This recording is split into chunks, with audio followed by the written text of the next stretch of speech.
The desert sun blazed overhead, its heat rippling through the air as the Paiute warriors moved silently across the rocky terrain.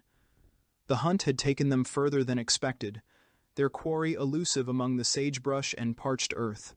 The land, vast and unforgiving, offered few clues to the enemy's whereabouts.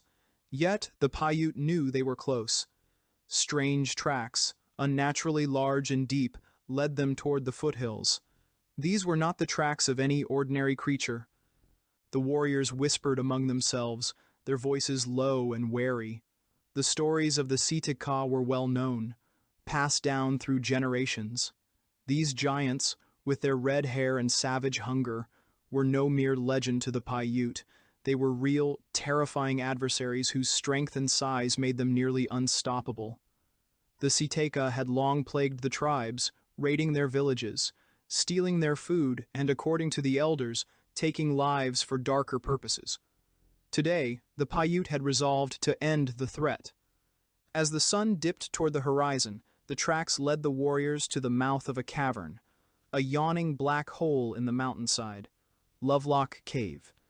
The air here was thick and heavy, carrying a faint foul odor that made the warriors' stomachs churn. The eldest among them, a shaman named Tokai, raised his hand to halt the group.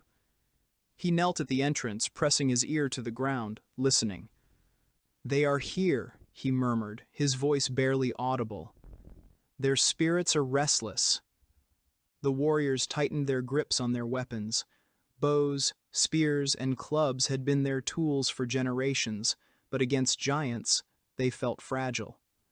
Tokai stood, his face painted with symbols of protection, and gestured for the group to proceed. They advanced cautiously, stepping into the shadow of the cave. The first sound they heard was a low, guttural growl. It echoed through the cavern, a deep, resonant sound that vibrated in their chests. The warriors froze, their eyes adjusting to the dim light.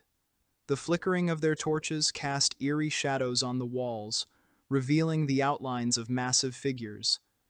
There, in the depths of the cave, stood the Sitka. They were monstrous, towering over even the tallest warrior. Their hair, a fiery red, seemed to glow in the firelight. Their eyes glinted with malevolence, and their bodies, though humanoid, were unnaturally broad and muscular.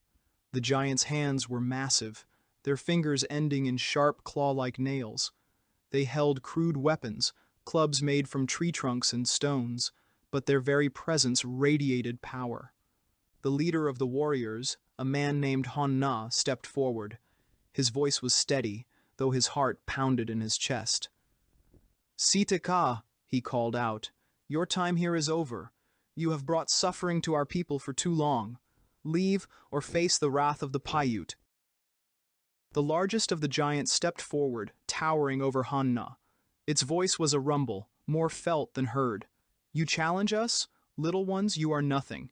Your bones will line our walls." With a roar, the giant lunged.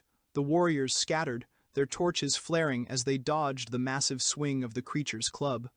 Arrows flew through the air, some finding their mark in the giant's flesh, but they seemed to do little more than enrage the beasts. The Sitka fought with a ferocity that shook the cavern, their roars reverberating off the walls. Tokai shouted above the chaos, his voice carrying a command. "Drive them back to the depths! Use the fire!" The warriors rallied, regrouping around the shaman. They lit more torches, hurling them toward the giants, who recoiled from the flames. One of the younger warriors, a boy barely old enough to carry a spear, darted forward and thrust his torch into the face of a giant. The creature bellowed in pain, swiping blindly, but the boy had already retreated to safety. Slowly, the Paiute pushed the Sitka deeper into the cave. The giants, though fearsome, were not invincible. The arrows and flames wore them down, and their once confident movements grew sluggish. Finally, the giants retreated into a narrow passage, a dead end in the cavern's depths. "Now!"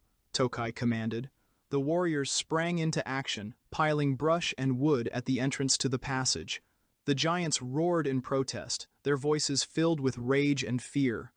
The Paiute ignored their cries, lighting the makeshift barricade. Flames roared to life, filling the cavern with smoke.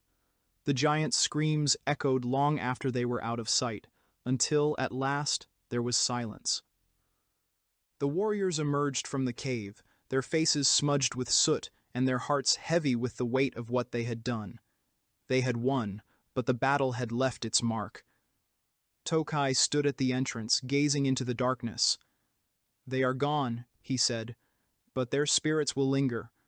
This place will never be the same." The Paiute returned to their village as heroes, their story becoming a legend that would be told for generations. Lovelock Cave, once a place of fear, became a symbol of their strength and unity. Yet, even as the years passed, some whispered that the Siteka were not truly gone. Their bones, buried beneath the ash and stone, seemed to hum with a faint, otherworldly energy, as if the giants were merely sleeping, waiting for the day they might rise again. Decades later, in the early 20th century, the cave's secrets began to resurface. Guano miners working in Lovelock Cave stumbled upon ancient relics buried within its depths. Archaeologists soon followed, uncovering a wealth of artifacts that painted a vivid picture of the past. Among the discoveries were intricately woven baskets, tools, and expertly crafted tool duck decoys, suggesting that the cave had been home to a sophisticated culture. Yet it was the human remains that reignited the whispers of the Siteka. Reports emerged of skeletons with unusual proportions, some claiming to be over 7 feet tall. Although the red hair on some remains was attributed to natural preservation and mineral staining, it stirred the imaginations of those who recalled the Paiutes' tales. Were these the remains of the Siteka, or simply tall individuals whose stories had been exaggerated over time? The artifacts, now displayed in museums, continue to be studied, providing valuable insights into the lives of those who once inhabited the Great Basin. However, for those who stand at the cave's entrance, it is impossible to ignore the lingering sense of mystery. Lovelock Cave remains a place where history and legend intertwine, leaving visitors to wonder if the giants of the Paiute stories truly walked among them, and what other secrets the desert might still hold.